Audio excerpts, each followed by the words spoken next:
Everyone, कैसे हैं आप लोग? So we are here again once more to continue with the chapter ruling the countryside. That is the third chapter, and before this we have finished one video and explaining you about the revenue system that was fixed by the British. Okay, so explained you all the revenue system जो भी British ने revenue collect करने के लिए policies बनाई थी, जैसे आपका परमानेंट सेटलमेंट था, या फिर आपका महलवारी था, या फिर मुनरो सिस्टम था. ठीक है, जिसके बारे में हम लोग पढ़ चुके हैं. तो जो भी इन लोगों ने रेवेन्यू कलेक्शन की चीज़ें बनाई, सिस्टम बनाया, वे सब एक तरह से इंडियंस के ऊपर जो है वो फेलियर साबित हुआ. हाँ, इनफैक्ट इनकी पॉकेट तो बहुत ज़्यादा फुल हो गई थी, यानी इनको तो बहुत धन मिला. ठीक है, जो कि इनका लक्ष्य था भी कि कितना ज़्यादा से ज़्यादा हम पैसा कमा सकें. ठीक है, वो इन्होंने कमाया भी, लेकिन इसका जो एक एडवर्स इफेक्ट था वो हमारे किसानों और कारीगरों को देखने को मिला कि कितने दयनीय स्थिति इन लोगों की हो चुकी थी. ठीक है, और फिर हमने देखा था क्रॉप्स, जिनकी कि यूरोप में बहुत ज़्यादा डिमांड थी. ओके, तो अब एक बार इसको हम फिर से थोड़ा सा देख लेते हैं, ताकि आपको चीज़ें जो है एक बार ब्रशअप हो जाए, है ना. नहीं तो हम अगर बहुत ज़्यादा इसको छोड़ देंगे तो शायद आपको ये चीज़ें मेमोरी में ना रहें. ठीक है, बहुत शॉर्ट में हम लोग इसको एक बार देख लेते हैं. ठीक है, तो क्रॉप्स फॉर यूरोप में जैसे आपने देखा, जितनी भी आपकी कैश क्रॉप्स थी. ठीक है, कैश क्रॉप्स में हमने देखा आपका opium, indigo, then your tea, jute, wheat, cotton, rice. ठीक है, ये सब जो है नकदी फसलें थी. मैंने आपको बताया था जिसको कि बेचने से पैसा मिलता है. तो इसमें मेन जो आपका एक सेंटर ऑफ कॉन्सेंट्रेशन है, that is your indigo and opium. ठीक है, तो इंडिगो के बारे में तो आपके चैप्टर में बहुत अच्छे से एक्सप्लेन किया हुआ है कि इंडिगो की खेती को लेकर किस प्रकार से उठापटक हुई, यानी इसकी डिमांड इंडिया में क्यों थी, और कैसे किस किस प्रकार से कल्टीवेशन सिस्टम वगैरह इसके अंडर में था. हाँ, लेकिन ओपीएम जो है इसके बारे में इतना डिटेल में आपका चैप्टर में नहीं है, लेकिन इसको थोड़ा सा हम आपको एक बहुत ही शॉर्ट हिस्ट्री आपको मैं इंट्रोड्यूस करना चाहती हूँ. जैसे ये ओपीएम है, कि ओपीएम जो है जैसे कि हम अफीम कहते हैं, तो ये ओपीएम जो है इसकी मेडिसिनल प्रॉपर्टीज़ होती हैं. Okay, and plus if you use it in a wrong way, then it is used as a drug, and the people become and a person becomes a addictive to it, है ना. तो अब ये जो British थे, जो European east India company थी, इसने जो है ओपीएम, इंडिगो पे तो ज़ोर डाला. क्यों? क्योंकि भाई इंडिगो का जो कलर था, क्योंकि भाई इसकी मांग थी कि कपड़े रंगने के लिए नील का उपयोग होता था, तो भाई चलो ये इसकी खेती को इन लोगों ने इंडिया में बहुत ज़्यादा दबाव में डाला कि हाँ भाई ये आपको उगाना है. लेकिन ओपीएम पे इतना ज़ोर क्यों देते थे? क्या ये लोग एडिक्ट थे? ऐसी बात नहीं है, ये एडिक्ट अपने नहीं थे, ये लोग दूसरे देश को एडिक्ट बना रहे थे. ठीक है, तो ओपीएम का क्या था मामला कि ये जो आपका चाइना था, तो इसमें जो ओपीएम था उसका उपयोग होता था दवाई वगैरह बनाने के लिए. लेकिन इसमें ब्रिटेन ने क्या किया था, इसमें जो आपकी अफ़ीम थी, जैसे चाइना में जैसे कुछ ऐसे प्रोडक्ट्स जैसे सिल्क था. ठीक है, फिर आपका टी था, ब्रोसिलेन थे. तो ये सब चीज़ें जो हैं, इनकी जो मांग थी, जो चाइना में बनता था, इनकी मांग ब्रिटेन में जो है बहुत ज़्यादा थी. ठीक, अब इसको ख़रीदने के लिए जो है इनके पास ऐसा कोई सामान नहीं था, है ना. यानी चाइना के पास तो अपना उत्पाद है, सिल्क का, टी का, प्रोसिलेन का, जिनकी की मांग आपकी ब्रिटेन में है. लेकिन ब्रिटेन के पास ऐसा कोई सामान नहीं था जो कि वो चाइना को दे सकें, बोले कि भाई ये हमारा सामान ले लो, इसके बदले में आप हमको अपना सामान दे दो. तो चाइना इसमें खास इंटरेस्टेड नहीं था, है ना, क्योंकि उसको नहीं लगता था कि हम ब्रिटेन से ऐसा कुछ ले सकते हैं. इनके पास ऐसा कुछ नहीं है. तो अब इसमें क्या था, अब ब्रिटेन पैसा नहीं देना चाहता था, वो ये चाह रहा था कि हम कुछ ऐसा करें कि वस्तु विनिमय का एक प्रणाली हो जाए, मतलब वस्तु के बदलू वस्तु. लेकिन हो नहीं पा रहा था. तो इन्होंने यहाँ पे एक दिमाग लगाया. इन्होंने क्या किया, जो ओपीएम था ना, इसको इन्होंने यहाँ चाइना में जो है एक गलत तरीके से इन्होंने इसको डालना शुरू किया, मतलब जैसे कहते हैं ना स्मगलिंग. तो इन्होंने जो है, जो चाइना के स्मगलर्स थे, वो लोग इसकी स्मगलिंग करके गलत तरीके से इसको अपने देश में इसको ब्रिटेन से ख़रीदते थे, और फिर इसको लोगों में इन्होंने जो है उसकी आदत डाली. यानी लोग इसको इतना ज़्यादा, एक वक्त ऐसा आया, मतलब 1700 के दौरान की उस दौरान लोग इसको इतना ज़्यादा एडिक्ट हो गए थे, चाहे वो आपके वर्कर्स हों, या फिर आपके पीसेंट्स हों, या फिर स्टूडेंट्स हों. इतना ज़्यादा वो ओपीएम लेने लग गए कि एडिक्शन की वजह से वो कुछ काम नहीं कर पा रहे थे. ठीक है, अब इसकी मांग बहुत ज़्यादा बढ़ गई. ओके, तो अब क्या करते थे ये लोग, वो ओपीएम ख़रीदने के लिए जो है वो अपना सिल्वर जो है वो ब्रिटेन को दिया करते थे। ठीक है, तो ब्रिटेन ने ये यहाँ पे दिमाग लगाया था।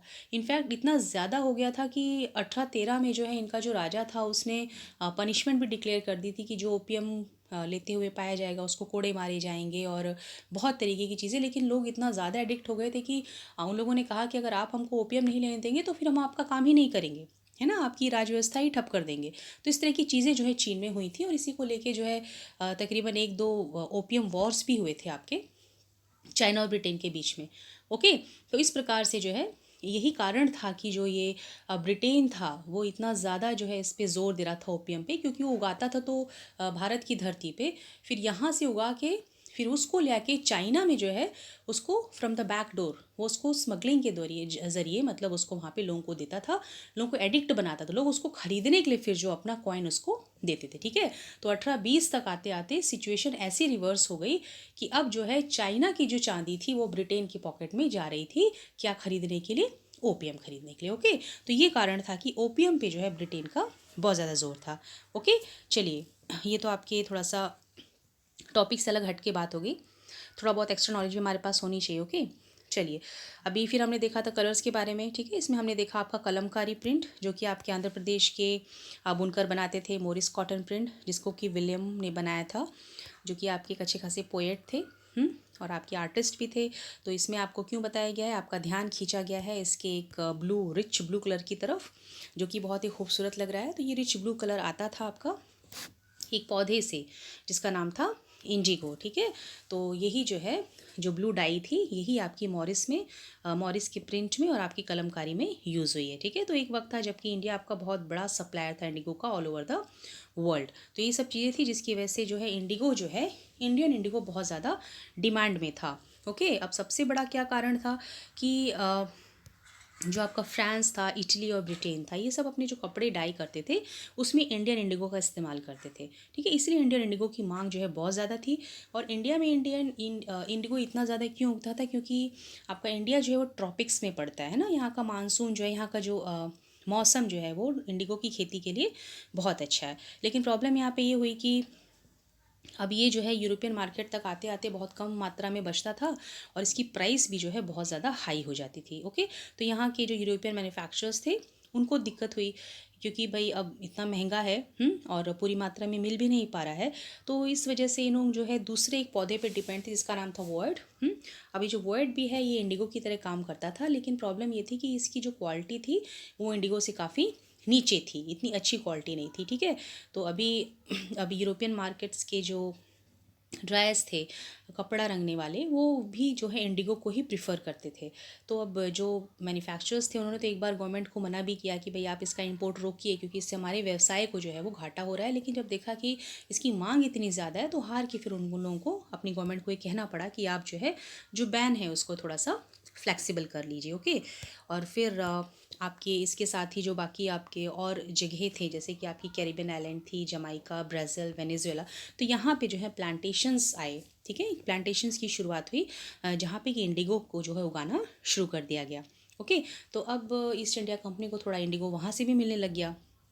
लेकिन फिर इसमें प्रॉब्लम क्या हुई कि अचानक से जो है ऐसी कुछ स्थितियाँ आई जिससे कि जो सप्लाईज़ थी, ठीक है, जो कि वेस्ट इंडीज़ और अमेरिका से आ रही थी, वो अचानक से कोलैप्स हो गई। ओके, इसके बारे में मैंने आपको पिछली क्लास में बताया था। ठीक है, तो इससे क्या हो गया कि अब एक्सक्यूज़ मी, कि जो इंडिगो का प्रोडक्शन था ऑल ओवर द वर्ल्ड ये तकरीबन आधे तक गिर गया। ठीक है, तो अब ब्रिटेन में जो भी क्लॉथ के डायर्स थे भाई, चूँकि अब आपकी ब्रिटेन में औद्योगिक क्रांति हो चुकी थी तो भाई कपड़ा बहुत तेज़ी से बन रहा है, धड़ल्ले से बन रहा है, अब उनको डाई भी तो करना है, रंगना है, तो ये अब आपका डाई जो है आएगा कहाँ से।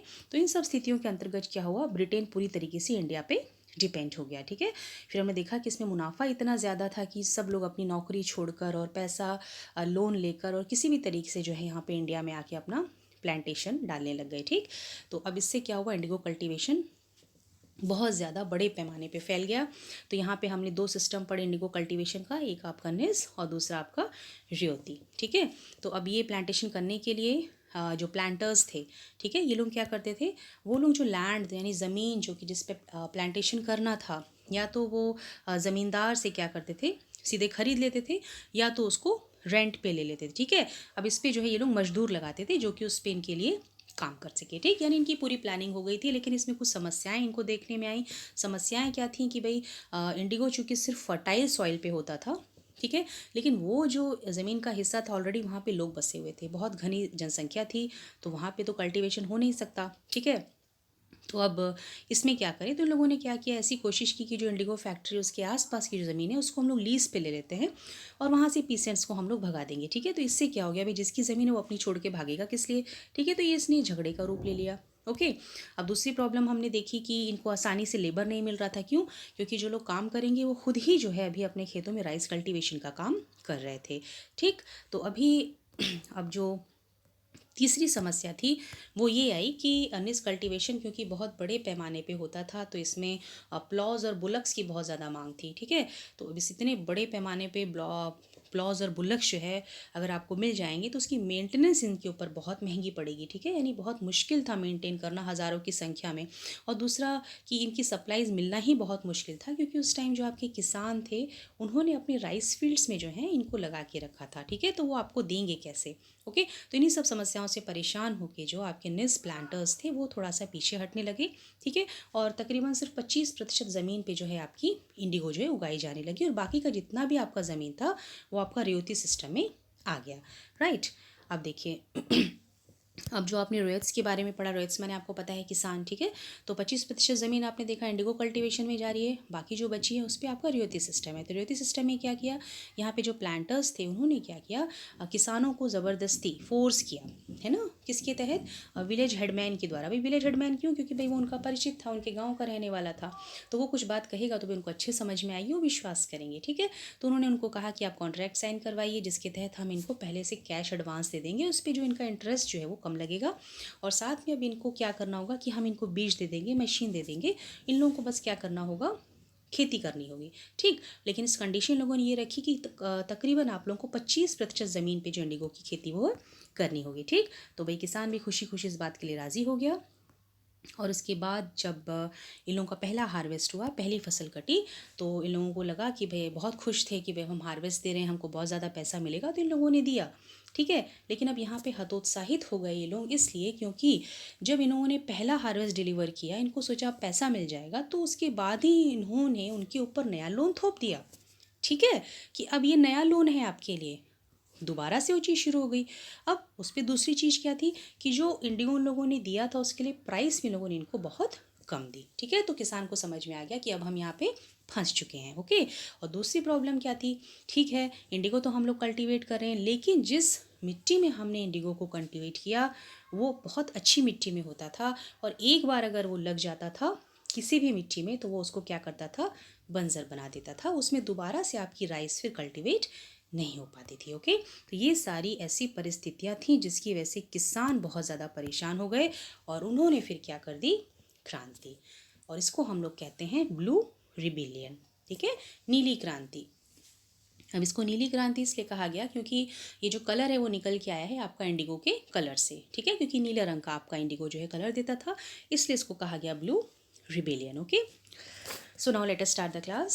In March 1859, thousands of ryots in Bengal refused to grow indigo. As the rebellion spread, ryots refused to pay rents to the planters and attacked indigo factories armed with swords and spears, bows and arrows. ठीक है, तो 1859 में हज़ारों की संख्या में किसान जो थे बंगाल में, उन्होंने कहा कि अब हम इंडिगो की खेती जो है वो नहीं करेंगे। उन्होंने क्या किया, रिफ्यूज़ कर दिया, और जैसे जैसे आंदोलन आगे बढ़ता गया उन्होंने और भी चीज़ें अपनी आगे रखी। उन्होंने कहा कि अब हम प्लांटर्स को कोई भी रेंट नहीं देंगे, और इसके साथ ही उन लोगों ने इंडिगो की फैक्ट्रीज़ जो थी उस पर आक्रमण किया। उनके पास जो भी तलवारें थीं, भाले थे या तीर बर्छे जो भी थे, ठीक है, उससे इन लोगों ने उन पर आक्रमण किया। अब जो औरतें थीं वे भी इसमें शामिल थी, उनके पास जो भी किचन के आइटम थे, घड़े हो गए, पैन हो गए, जो भी कि जिसमें खाना बनाती थी, उन सब से लेकर वो भी उनके ऊपर वे उन्होंने आक्रमण किया। ठीक है, अब उसके बाद ऐसे लोग, ठीक है, जो कि प्लांटर्स के लिए काम करते थे, ठीक, those who work for the planters were socially सोशली बॉयकॉटेड, मतलब उस विलेज के ऐसे लोग जो कि प्लांटर्स के लिए काम करते थे उनको इन्होंने पूरी तरीके से समाज से बहिष्कृत कर दिया। अब और जो गुमस्थाज थे, गुमस्थाज मतलब जिनको कि प्लांटर्स का एजेंट्स माना जाता था, वो आते थे, उनका काम क्या था, गुमस्थाज का। देखिए यहाँ से 1 मार्क्स का क्वेश्चन निकल के आ रहा है, what do mean by gomasthas. So gomasthas are the agents of planters, and what was their work? Their work was to collect rent okay. वो रेंट कलेक्ट करने के लिए आते थे प्लांटर्स की तरफ से। तो जब ये लोग रेंट कलेक्ट करने आए तो इन लोगों की बहुत अच्छे से इन लोगों ने क्या की, पिटाई। Okay, so now riots so that they would no longer take advances to sow indigo nor be bullied by the planters or laঠিयाल्स, the laठी wielding strongmen maintained by the planters। ठीक है, अब जो किसान थे उन लोगों ने शपथ ली, ठीक है, कसम ली कि अब आगे से हम कोई भी एडवांस नहीं लेंगे इंडिगो को उगाने के लिए। और ये जो प्लांटर्स की लठियाल्स हैं, वन मोर क्वेश्चन कम्स है, what do mean by lathiyals? Lathiyals are the lathi wielding strong man maintain by the planters. जो लठियाल्स थे ये जो हैं प्लांटर्स के द्वारा पाले जाते थे। पाले जाते मतलब ऐसे जो फिजिकली बहुत ही स्ट्रॉन्ग मैन थे ना, जो पहलवान किस्म के आदमी, उनको ये लोग लाठियाँ देते थे और जो है किसानों को डराने धमकाने के लिए इनको रखते थे अपने पास कि भाई कोई किसान है वो खुशी खुशी अगर इंडिगो उगा रहा है तो ठीक है, नहीं मानता है तो फिर उसको लाठी के बल पे आप जो है उसको डराइए धमकाइए, ना माने तो पीटिए। तो ऐसे लठियाल्स तक को इन लोगों ने क्या किया, चैलेंज कर दिया कि अगर ये लठियाल्स हमारे पास आएंगे तो हम इनसे अब नहीं डरने वाले हैं। ओके, अब देखिए, why did the Indigo peasants decided that they would know longer remain silent. अभी जो इतनी चीज़ें थीं, अभी जो ब्लू रिबिलियन हो गया, इसमें जो किसान इतने ज़्यादा, किसान क्या होते हैं, बहुत भोले भाले सीधे साधे बेचारे मेहनत करने वाले इंसान होते हैं, ठीक है। तो आखिर ऐसा क्या था कि ये लोग एकदम से इतना ज़्यादा मतलब इन्होंने क्रांति की और कहा कि अब हम चुप नहीं रहेंगे, और इनके पास इतनी शक्ति कहाँ से आई है ना रिबल करने की, कि भाई एक नॉर्मल आदमी इतना स्ट्रांगली कैसे मतलब चीज़ों को अपोज कर सकता है। ओके, तो पहली बात तो हम ये मानते हैं भाई ठीक है, इंडिगो सिस्टम जो बहुत ज़्यादा ऑप्रेसिव था, भाई आप किसी को भी बहुत ज़्यादा परेशान करेंगे दबाएंगे तो भाई वो तो बदले में रिएक्ट करेगा ही ना, ठीक है, मानते हैं। लेकिन फिर भी इतने बड़े पैमाने पे चीज़ें हो कैसे रही थी, क्यों? Because those who are oppressed do not always rise up in rebellion, they do so only at times. ठीक है, मतलब जिनका इतना ज़्यादा शोषण होता है, जो इतने ज़्यादा दबे कुचले होते हैं बेचारे, वो जो है इस तरीके से इतने बड़े पैमाने पे क्रांति नहीं कर सकते, अपने बल पे नहीं कर सकते हैं, ठीक है। ऐसा कभी कभी होता है, ठीक। तो ऐसा हुआ कैसे, मतलब इन लोगों के अंदर इतनी हिम्मत कैसे आई, ठीक है।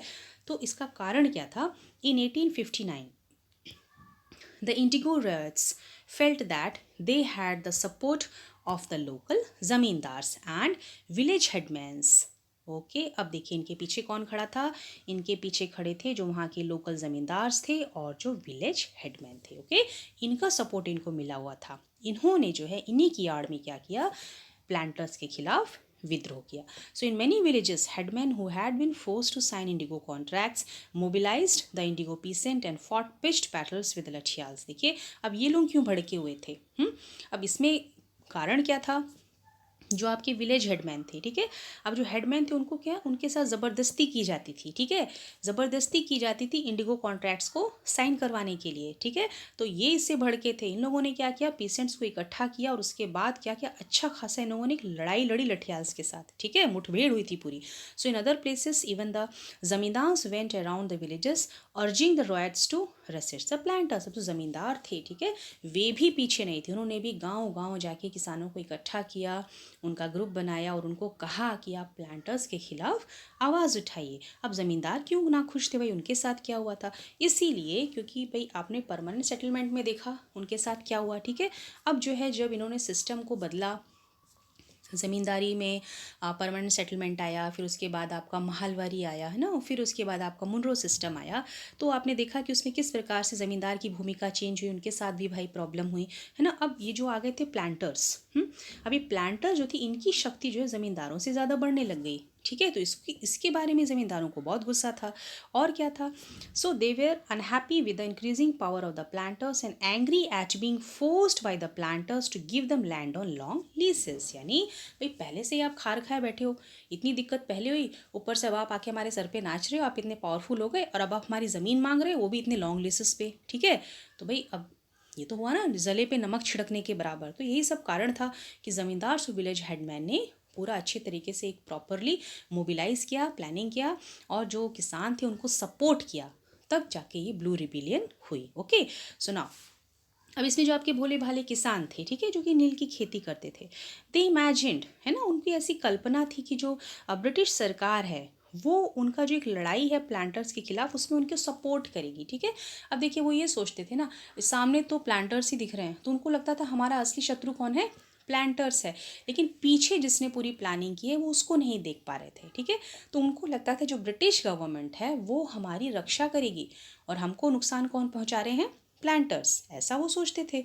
सो अब इसमें क्या था देखिए, after the revolt of 1857 the British government was particularly worried about the possibility of another popular rebellion. आप देखिए, आपकी जो ब्लू क्रांति हुई थी, नीली क्रांति हुई थी, ये आपकी हुई थी 1859 में, लेकिन इसके पहले आपका एक बहुत बड़ा रिवोल्ट हो चुका था, वो था आपका 1857 का रिवोल्ट, ठीक है, जो कि एक बहुत ही मेन रिवोल्ट माना जाता है जिसने कि ब्रिटिश गवर्नमेंट की नींव हिला के रख दी थी, ठीक है। तो वो रिवोल्ट पहले ही हो चुका था, तो वो रिवोल्ट अंग्रेज़ों के दिमाग में था, तो बेचारे घबराए हुए थे। उन्होंने कहा अरे अभी तो किसी तरीके से एक रिवोल्ट हमने संभाला, अभी दूसरा रिवोल्ट हमारे सामने है, अभी फिर से कूदने लगे। अच्छा तो भाई अब ये डर गए थे, ठीक है। तो इन्होंने क्या किया, so when the news spread of a simmering revolt in the indigo district, अब भाई इनके तक न्यूज़ पहुंची कि किस प्रकार से भाई इंडिगो के लिए रिवोल्ट हो रहा है आपका बंगाल में, ठीक। तो अब भागा भागा इनका जो अधिकारी था, see lieutenant governor, toured the region in the winter of 1859, ठीक है। तो सर्दी के मौसम में 1859 में इनका जो लेफ्टिनेंट था वो भागा भागा उस रीजन में आया टूर करने के लिए कि भाई एक्चुअली यहाँ पे हो क्या रहा है, ठीक है। तो सारी स्थितियाँ क्या उन लोगों को तो पता ही था एक्चुअली कि क्या हुआ है, फिर भी वो वहाँ पे आया और डीपली देखने के लिए, ठीक है, कि ये देखने आया होगा कि भाई हमको कितना नुकसान हो रहा है, ठीक। तो उसने यहाँ पे जो भी देखा, तो भाई जो रॉयट थे आपके, जो किसान थे, they saw the tour as a sign of government sympathy for their plight. अब देखिए, अब किसानों को ये गलतफहमी हुई कि ये जो ब्रिटिश के अधिकारी साहब आए हुए हैं ये हमारे साथ बहुत ज़्यादा संवेदना रखते हैं और हमने जो ये रिवोल्ट की है उसके प्रति ये सिंपैथी दिखाने के लिए आए हैं, हमारी मदद करने के लिए आए हैं, ठीक है। So when in Barasat the magistrate Ashley Eden, ठीक है, अभी बरासात में जो आपके मजिस्ट्रेट साहब थे जिनका नाम था एशली इडन, उन्होंने क्या किया, एक नोटिस इश्यू किया, ठीक है। और उस नोटिस में उन लोगों ने ये कहा कि अब जो किसान हैं अब उनको जो है किसी भी प्रकार से मजबूर नहीं किया जाएगा कि वो जो इंडिगो कॉन्ट्रैक्ट को एक्सेप्ट करें, ठीक है। तो अब ये जो शब्द थे जो कि मजिस्ट्रेट एशली एडन ने कहा वो किस प्रकार से फैले, तो ये शब्द जो है लोगों को ऐसे लगे जैसे जो क्वीन विक्टोरिया हैं जो कि इनकी रानी थी, महारानी थी, उन्होंने जो है ये डिक्लेयर कर दिया है कि आज के बाद नील की खेती जो है वो नहीं होगी। मतलब लोगों को ऐसा समझ में आया, ठीक है। अब हकीकत क्या थी, हो क्या रहा था एक्चुअली, ऐसा तो लोग समझ रहे हैं ना, लेकिन एक्चुअली कर क्या रहे थे, Eden was trying to placate the peasants and control an explosive situation. मतलब ईडन साहब यहाँ पे लीपा पोती कर रहे थे, ठीक है, यानी वो चीज़ों को संभालने की कोशिश कर रहे थे कि कहीं ऐसा ना हो कि 1857 की क्रांति की तरह हमको यहाँ भी झेलना पड़ जाए, ठीक है। यानी एक दूसरी क्रांति 1859 में नहीं देखना चाहते थे वो लोग, इसलिए वो लोग इस सिचुएशन को दबाना चाह रहे थे। But his action was read as support for the rebellion, ठीक है। यानी जो अंग्रेज़ थे वो तो यहाँ पे चाल चल रहे थे, लेकिन जो है बेचारे किसान जो है जो बहुत ही सीधे थे, उनको ऐसा लगा ये जो इन्होंने क्रांति की उसको ये लोग क्या कर रहे हैं, ब्रिटिश लोग सपोर्ट कर रहे हैं। Okay, now as the rebellion spread intellectuals from Calcutta rush to the indigo district, they wrote of the misery of the ryots, the tyranny of the planters and the horrors of the indigo system, ठीक। अब जैसे ही आपकी ये क्रांति की खबर फैली तो भाई आपके जितने भी कलकत्ता थे के विद्वान थे, लेखक थे, वो सब भागे भागे भाई विद्वान वेत्ता भागे भागे आए आपके इंडिगो डिस्ट्रिक्ट में, उन्होंने भी चीज़ें स्टडी की, ठीक है। फिर उन्होंने लिखना शुरू किया कि रोयट्स की जो दुख दर्द थे, कितना इन लोगों के ऊपर शोषण हुआ है और प्लांटर्स ने कितना इनको प्रताड़ित किया है, ठीक है। और इंडिगो सिस्टम की वजह से जितनी भी इन लोगों ने झेला, जो तकलीफें उठाए, उसके बारे में लोगों ने लिख डाला, ठीक। So now worried by the rebellion the government brought in the military to protect the planters from assault, ठीक। अब जब रिबेलियन हुआ तो सरकार को भी चिंता हुई अपने प्लांटर्स की भी कि भाई कहीं ऐसा ना हो कि इनके साथ कुछ ज़्यादा गलत हो जाए, भाई मारपीट तो रही थी किसान इनको, ठीक। तो उनको बचाने के लिए इन्होंने क्या किया, थोड़ी सी मिलिट्री लगा दी वहाँ पे, okay, and set up the Indigo commission to enquire into the system of indigo production, okay. अब इसमें सरकार ने क्या किया कि भाई मिलिट्री लगाई ताकि अपने प्लांटर्स को बचा सकें, और दूसरा इंडिगो कमीशन सेटअप कर दिया लोगों को दिखाने के लिए कि भाई हम जो है इस मामले को बहुत सीरियसली ले रहे हैं और देख रहे हैं कि आपके साथ क्या क्या गलत हुआ है, ठीक। So the commission held the planters guilty and criticised them for the coercive methods they used with the Indigo cultivators. तो कमीशन जब बैठी, जब सारा मामला उसने देखा तो उसने ये दिखाया कि भाई हम जो है इन प्लांटर्स की निंदा करते हैं, इन्होंने वाकई बहुत बड़ी गलती की है, इन्होंने जिस प्रकार के तरीके अपनाए हैं इंडो कल्टिवेटर्स के ऊपर वो बहुत ही निंदनीय हैं, बहुत ही गलत हैं। ठीक है, so it declare that Indigo production was not profitable for riots. ठीक है, तो इन्होंने अंततः कहा ये जो इंडिगो प्रोडक्शन है ये किसानों के लिए ज़रा भी फ़ायदा नहीं पहुंचा रहा है। लगता है जैसे ये इन्होंने किसानों के फ़ायदे के लिए ही बनाया था। ओके, ऐसा इन्होंने जो है सब ड्रामा ये सब इन्होंने करना शुरू किया। Now the commission asked the ryots to fulfil their existing contracts but also told them that they could refuse to produce indigo in the future. ठीक है, ये क्वेश्चन भी कई बार आता है। ठीक है, कि भाई जो इंडिगो कमीशन बैठाया गया था उसने किस प्रकार की दलीलें दी और क्या फैसला सुनाया। ठीक है, तो इस पर भी आप लोग थोड़ा सा ध्यान दीजिएगा। ओके, तो ये जो कमीशन था उसने कहा कि अब जो है आपके पास जो भी आपकी जो कॉन्ट्रैक्ट आपने साइन की हैं, जो थोड़ा बहुत रह गया आप उसको क्या कीजिए, फुलफिल कर दीजिए। और आगे से फ्यूचर में जो है आपको कोई भी इंडिगो कॉन्ट्रैक्ट साइन करने की ज़रूरत नहीं है, आप उसको आराम से मना कर सकते हैं। ओके, नाउ अब आफ्टर द रिवोल्ट, अब इस क्रांति के बाद क्या हुआ, इंडिगो प्रोडक्शन जो बंगाल में था वो क्या हो गया, कोलैप्स हो गया, पूरी तरीके से ये बंद हो गया। But the planters now shifted their operation into the Bihar. ठीक है, भाई जिसको जिस चीज़ का चस्का लग चुका है वो उसको छूटेगा थोड़ी ना। तो बंगाल से खदेड़े गए बेचारे मार पीट के, तो कहाँ गए, बोरिया बिस्तर समेट के बिहार में भाग गए। ठीक है, now with the discovery of synthetic dyes in the late 19th century their business was severely affected. अभी भाग के बिहार तो गए, लेकिन यहाँ पे 19वीं शताब्दी आते आते भाई जो औद्योगिक क्रांति हुई उस दौरान में आपके सिंथेटिक डायर्स मार्केट में आ चुके थे। ठीक है, तो सिंथेटिक डाइज आने से क्या हो गया, थोड़ा सा इनके इस बिज़नेस को धक्का पहुंचा, लेकिन उसके बाद भी जो है बड़ी ढीठ हड्डी थे लोग, तो इन्होंने क्या किया, कुछ हिसाब से मैनेज किया और अपने प्रोडक्शन को इन्होंने एक्सपैंड कर दिया। यानी बिहार में भी लोग उसी प्रकार से फैलने लग गए जैसे इन लोगों ने बंगाल में किया था। ठीक है, तो अब यहाँ के लोग भी घबराए, तो यहाँ से जो है एक व्यक्ति जो है बिहार से, वो कहाँ गए, महात्मा गांधी के पास। तो महात्मा गांधी जो कि अभी अभी साउथ अफ्रीका से लौटे थे, तो वहाँ से एक किसान बिहार से गया और उसने उनको वहाँ पे उनसे विनती की कि प्लीज़ आप चंपारण आइए। चंपारण कहाँ, बिहार में, जहाँ पे कि नील की खेती किसानों से कराई जा रही थी। उन्होंने कहा कि आप आके वहाँ पे इंडिगो कल्टिवेटर्स की दशा देखिए, उनकी स्थिति को देखिए किस प्रकार से, आप प्लीज़ हमारे लिए कुछ कीजिए। तब महात्मा गांधी 1917 में जो है चंपारण गए और वहाँ पे जाके उन्होंने आंदोलन शुरू किया इंडिगो प्लांटेशन को बंद करने के लिए। ओके, तो ये हो गया आपका चैप्टर ख़त्म। Right, it's a very very big chapter but it is not so difficult, it is just a lengthy chapter. और आपको पूरे पेशेंस के साथ इसको पढ़ना है और इसके नोट्स जो है ना बेटा वो आपको प्रॉपरली बनाने हैं। ओके, जब प्रॉपरली आप लोग पॉइंट बाय पॉइंट नोट बनाएंगे तो आप लोगों को पढ़ने में दिक्कत नहीं होगी, आपको मेमोराइज होगा। और जब आप लोग पॉइंट्स में टेस्ट में लिखेंगे आपको नंबर्स भी अच्छे उठेंगे। ठीक है, तो आज ही हम लोग इस क्लास में बॉक्स अटेम्प्ट भी निपटा लेते हैं। ठीक है, ताकि जो अगली क्लास हम लेंगे उसमें हम आपकी पूरी की पूरी चैप्टर की समरी एक बार आपको फिर से बता सकें। Okay, so now let us start with your figure 1। तो जैसे कि आप फिगर 1 में देखेंगे तो यहाँ पे आप रॉबर्ट क्लाइव को देख सकते हैं। ठीक है, तो रॉबर्ट क्लाइव साहब है जिनको कि बंगाल, बिहार और उड़ीसा की दीवानी मिल रही है मुग़ल रूलर से 1765 में। ये उन्होंने पेंटिंग करवाई थी अपने पेंटर से और उनको कंसेशन दिया था ताकि वो उसको एक भव्य समारोह के रूप में दिखा सकें और दिखा सकें कि वो कितने महान हैं और वो इनकी ज़िंदगी का एक यादगार पल हो।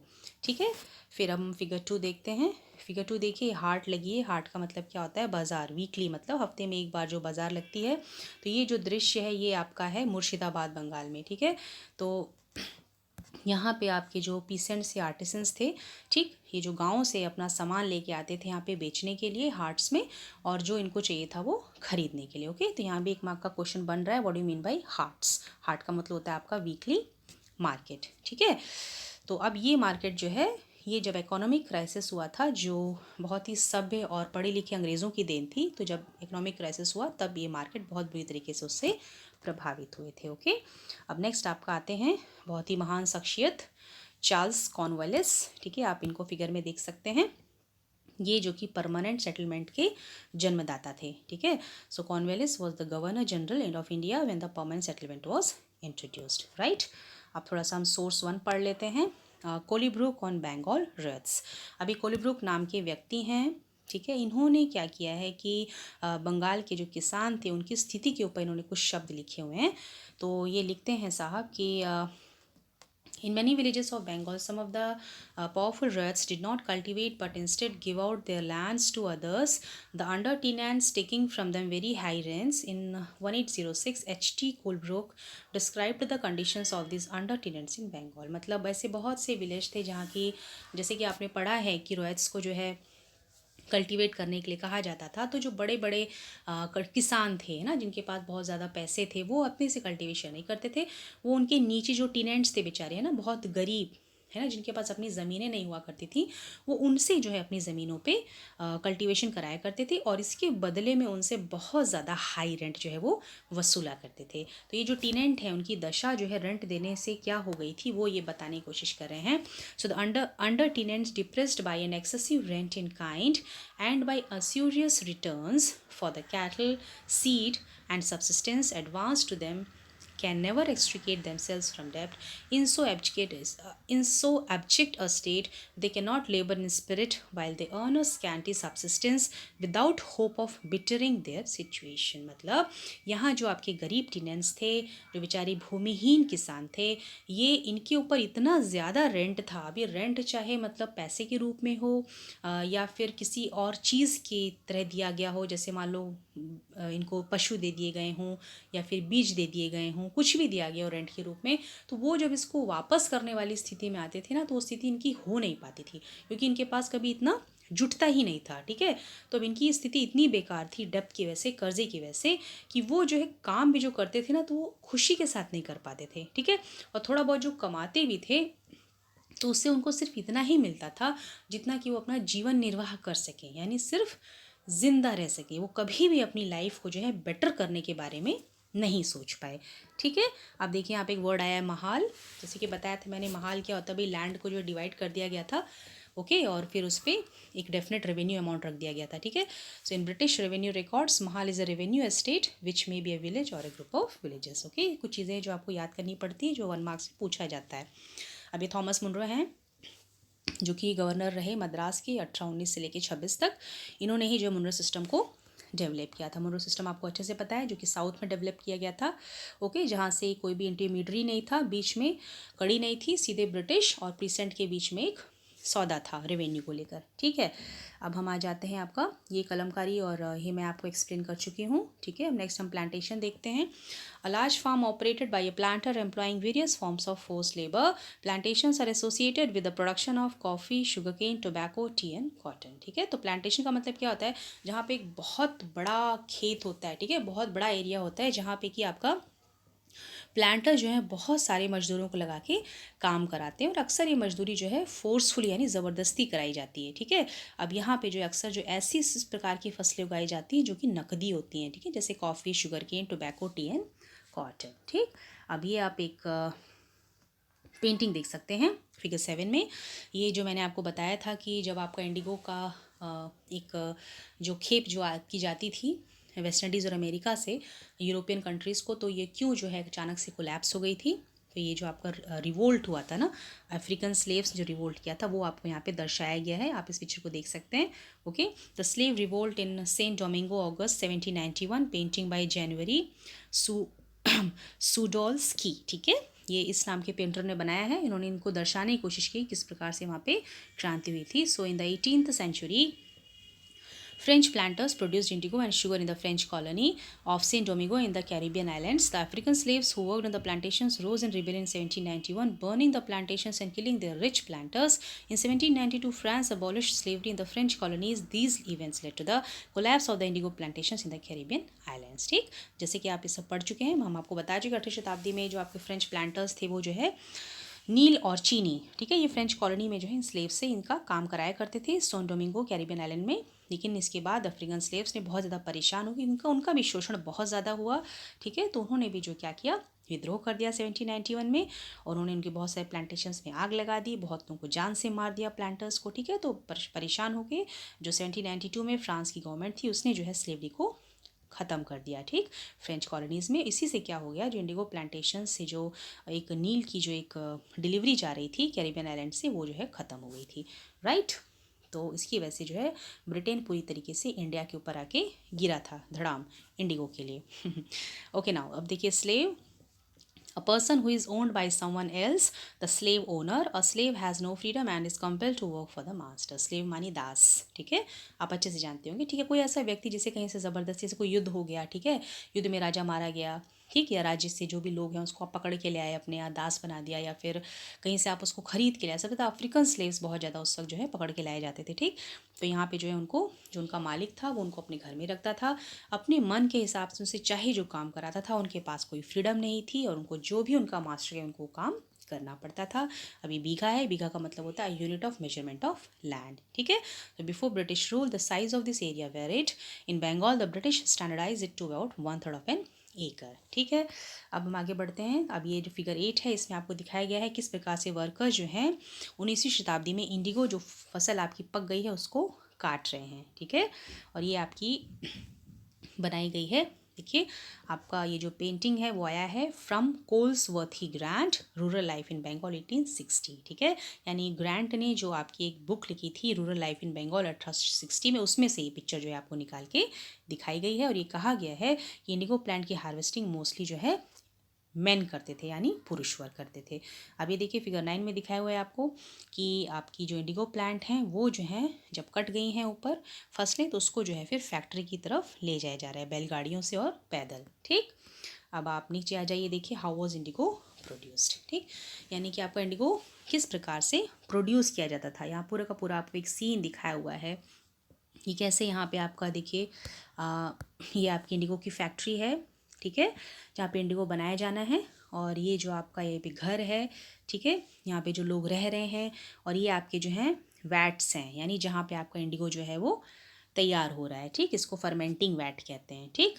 और ये आपकी बैलगाड़ियाँ वगैरह हैं जो आपका इंडिगो की प्लांट जो है वो लेकर आ रही हैं, ओके, फील्ड से।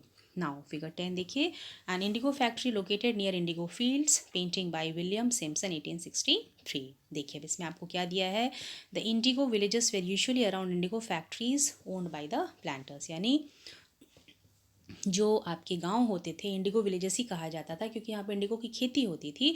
तो ये यूजुअली जो इंडिगो फैक्ट्रीज़ के पास में ही बनते थे, ठीक है, जो कि प्लांटर्स उनके मालिक थे। क्यों? क्योंकि भाई सारे मजदूर उस गाँव से ही लगने हैं, वही काम करना है ना, तो वो आसपास ही रहते थे ताकि वो सुबह शाम उस काम को कर सकें।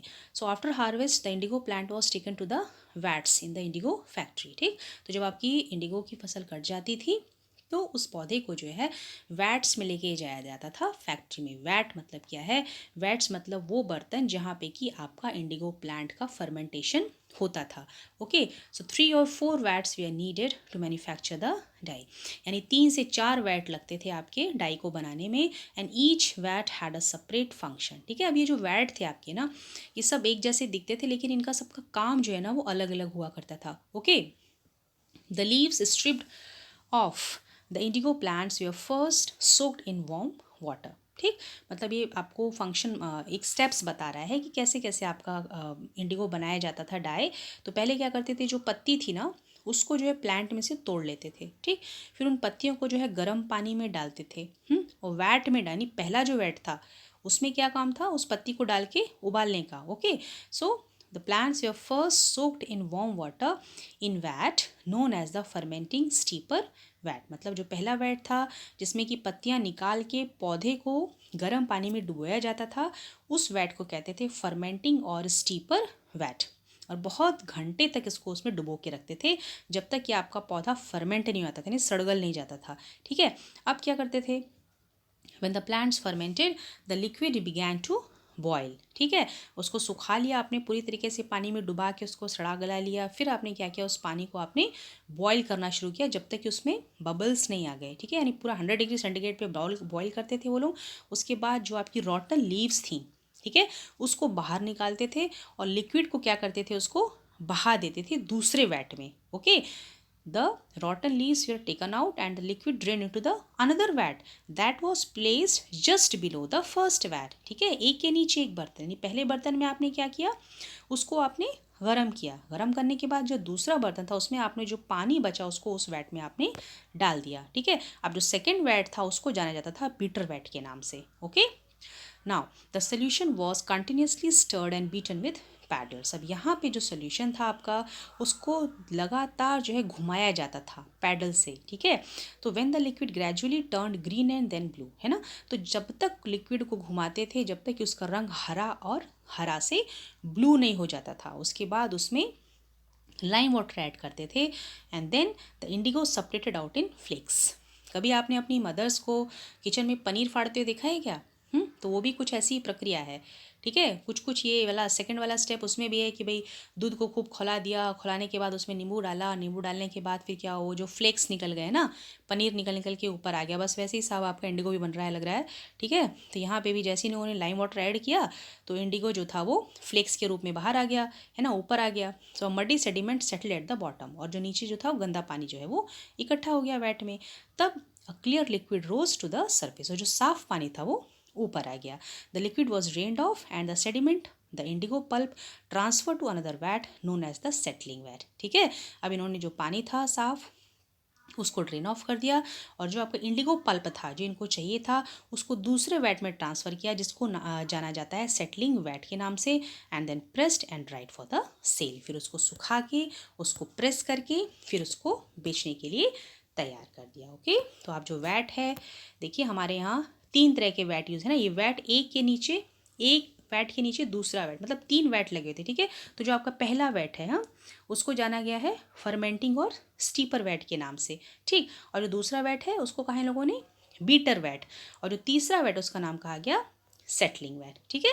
आप इस प्रकार से इसको याद रख सकते हैं, राइट। तो ये थी आपकी प्रक्रिया।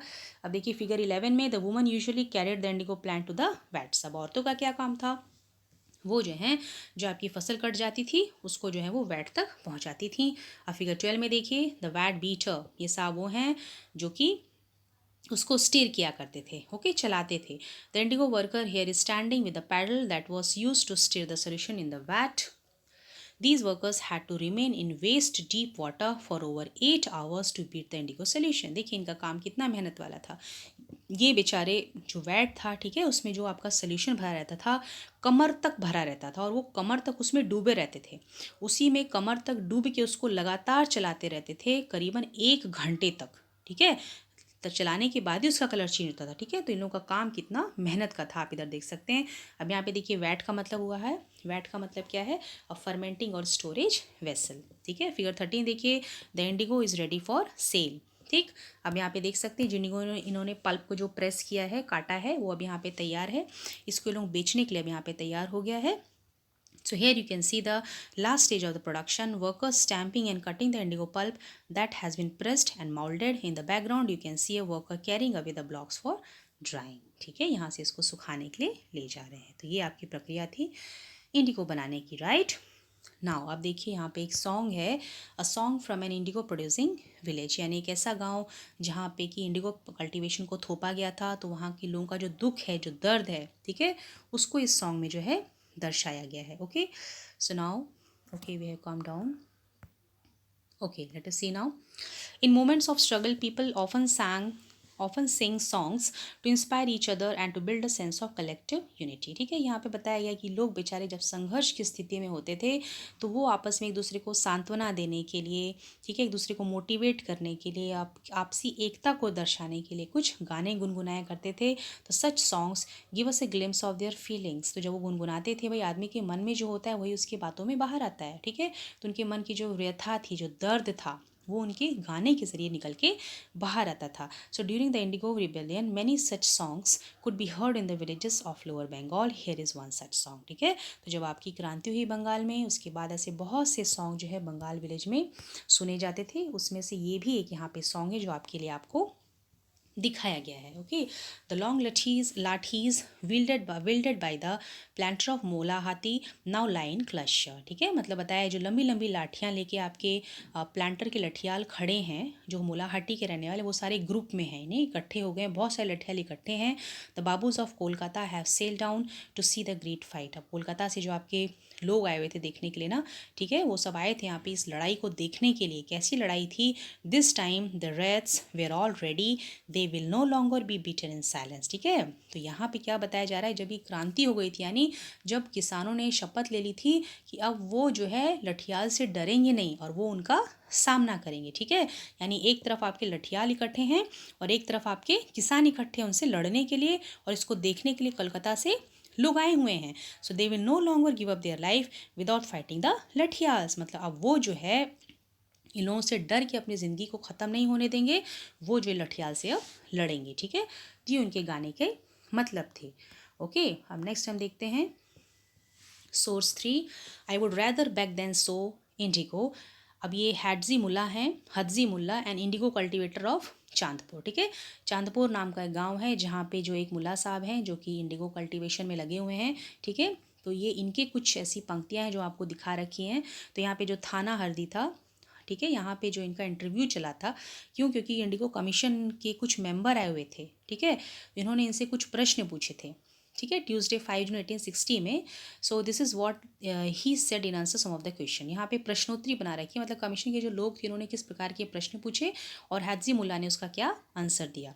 सो W.S. टियोनकर, president of the Indigo Commission, तो ये इनसे पूछते हैं, are you now willing to sow indigo and if not on what fresh terms would you be willing to do it. वो कह रहे हैं क्या अभी भी आप इंडिगो की खेती करना चाहते हैं, और अगर नहीं तो बताइए आखिर ऐसी कौन सी चीज़ें आपको दी जाएं, मतलब आपकी ऐसी कौन सी शर्तें पूरी की जाएं जिससे कि आप इंडिगो उगाने के लिए तैयार हो जाएं। तो हाजी मुल्ला कहते हैं, I am not willing to sow and I don't know that any fresh terms would satisfy me. ये कह रहे हैं मैं किसी भी शर्त को मानने के लिए तैयार नहीं हूँ, मैं इंडिगो की खेती नहीं करूँगा। मैं नहीं जानता आपकी नई शर्तें क्या हैं, लेकिन वो नई शर्तें मुझे कभी भी संतुष्ट नहीं कर सकती हैं। मिस्टर सेल कह रहे हैं, would you not be willing to sow at a rupee a bundle. ठीक है, अब ये जो बेचने वाले साहब हैं, ठीक है, जो इनको बेचने के लिए लालच दे रहे हैं, वो कह रहे हैं कि अगर एक बंडल पे आपको 1 रुपया दिया जाएगा कि आप तब भी नहीं उगाएंगे। तो हदजी मुल्ला कह रहे हैं, no I would not, rather than sow indigo I will go to another country, I would rather beg than sow indigo। ठीक है, तो मुल्ला साहब कह रहे हैं कि मैं किसी भी हाल में इंडिगो की खेती नहीं करूँगा और इंडिगो उगाने से अच्छा है मैं किसी दूसरे देश में जाके भीख मांग लूँ। ओके, तो ये देख सकते हैं आप लोग कितना ज़्यादा परेशान थे किसान। ठीक, अब देखिए, अब यहाँ पे वेस्ट इंडीज़ के बारे में बताया गया है जहाँ पे कि इंडिगो प्लांटेशन हो रहा था, जहाँ पे कि स्लेव्स ने क्या किया था, रिबेलियन किया था। इसको भी थोड़ा सा हम लोग देख लेते हैं। In the early 18th century, a French missionary, Jean-Baptiste Labat, traveled to the Caribbean islands and wrote extensively about the region। ठीक है, अब ये कैरिबियन आइलैंड गए थे यहाँ पे, ठीक है, आपके बैप्टिस्ट साहब जो कि फ्रेंच मिशनरी थे, और इन्होंने इसके बारे में लिखा है। ठीक, और इसको पब्लिश किया अपनी किताब में। और यहाँ पे जो इमेज दिखा रखे हैं, ठीक है, तो इमेज यहाँ पे क्या है, स्टेजेस हैं, मतलब किस प्रकार से आपका इंडिगो प्रोडक्शन होता था कैरिबियन आइलैंड में, जो कि फ्रेंच कॉलोनी थी। वहाँ के जो दास थे वो कैसे कैसे स्लेव बनाते थे, वो आप इस पिक्चर में देख सकते हैं। Okay, you can see the slave workers putting the indigo plant into the settler vat on the left. ठीक है, तो ये बस वही आपको दर्शाया गया किस प्रकार से इंडिगो बन रहा है, जो कि अभी आप देख चुके हैं। बस ये आपका फ्रेंच कॉलोनीज का पिक्चर है। Okay, another worker is churning the liquid with a mechanical churner in a vat, second from the right. 2 workers are carrying the indigo pulp hung up in bags to be dried. In the foreground, 2 others are mixing the indigo pulp to be put into the molds. The planter is at the center of the picture, standing on the high ground, supervising the slave workers. ठीक है, इस picture में आप देखिए यहाँ पे जो workers हैं, ठीक है, कोई आपका टर्न कर रहा है तो कोई आपका उसको काट रहा है। ठीक है, ओके, और ठीक, अब ये जो सबसे ऊपर है ये आपके क्या है, ये प्लांटर हैं जो कि इस चीज़ों को देख रहे हैं, जो काम को करा रहे हैं। बाकी आपके क्या है, सब स्लेव्स हैं जो कि इंडिगो को डाई के रूप में कन्वर्ट कर रहे हैं। ओके, तो ये था आपका पूरा चैप्टर, और I think we have finished everything in this chapter, nothing is left. और आई होप आपको बहुत अच्छे से चैप्टर समझ में आ गया होगा। और बॉक्स अटेम्प्ट भी हमने क्लियर कर लिया है, वो भी आपका पूरा हो गया है। और इसके बाद भी अगर आपको कुछ भी समझ में नहीं आया है, कोई डाउट है, तो आप उसे कमेंट बॉक्स में डाल सकते हैं। And I again request to please make the notes. और आपकी जो अगली क्लास होगी, एक बार मैं इस चैप्टर का एक समरी क्लास लूँगी। ठीक है, एक वीडियो बनाऊँगी जिस पे आपका पूरा चैप्टर एक बार में उसका समरी लेंगे, और इसमें क्या इंपॉर्टेंट आपके लिए वो मैं आपको बताऊँगी। ठीक है, नोट्स कैसे बनाने हैं वो मैं आपको बताऊँगी। ठीक है, तो इस प्रकार से आपका पूरा चैप्टर जो है आपको समझ में आ जाएगा। ओके, अभी जो बार बार मैं आपको समराइज़ कराती हूँ, रिवीजन कराती हूँ, चीज़ों को रिपीट करती हूँ, हो सकता है कुछ लोग इसमें बोर हो जाते हो कि भाई चीज़ें बार बार वही रिपीट हो रही हैं, लेकिन एक्चुअली ये आपके अच्छे के लिए है। ठीक है, क्यों? क्योंकि एक्चुअली लर्निंग का तरीका ही होता है, हम जितना चीज़ों को सुनते हैं, ठीक है, जितना उसको हम दोहराते हैं वो चीज़ें हमारे दिमाग में बैठती चली जाती है। तो हिस्ट्री क्या है, बहुत वास्ट है, ठीक। तो अगर आप इकट्ठे इसको एक दिन में पढ़ने बैठेंगे तो नहीं होगा। तो इसमें होता क्या है, उस चीज़ों को हम धीरे धीरे बार बार लगातार पढ़ते रहते हैं। तो जितनी बार आप उसको सुनेंगे वो आपको लर्न होता जाएगा। Okay, so in the next class we are going to take the summary of this chapter. Till that time, you just please revise, summarize, make notes. Until the next class, see you. Bye bye.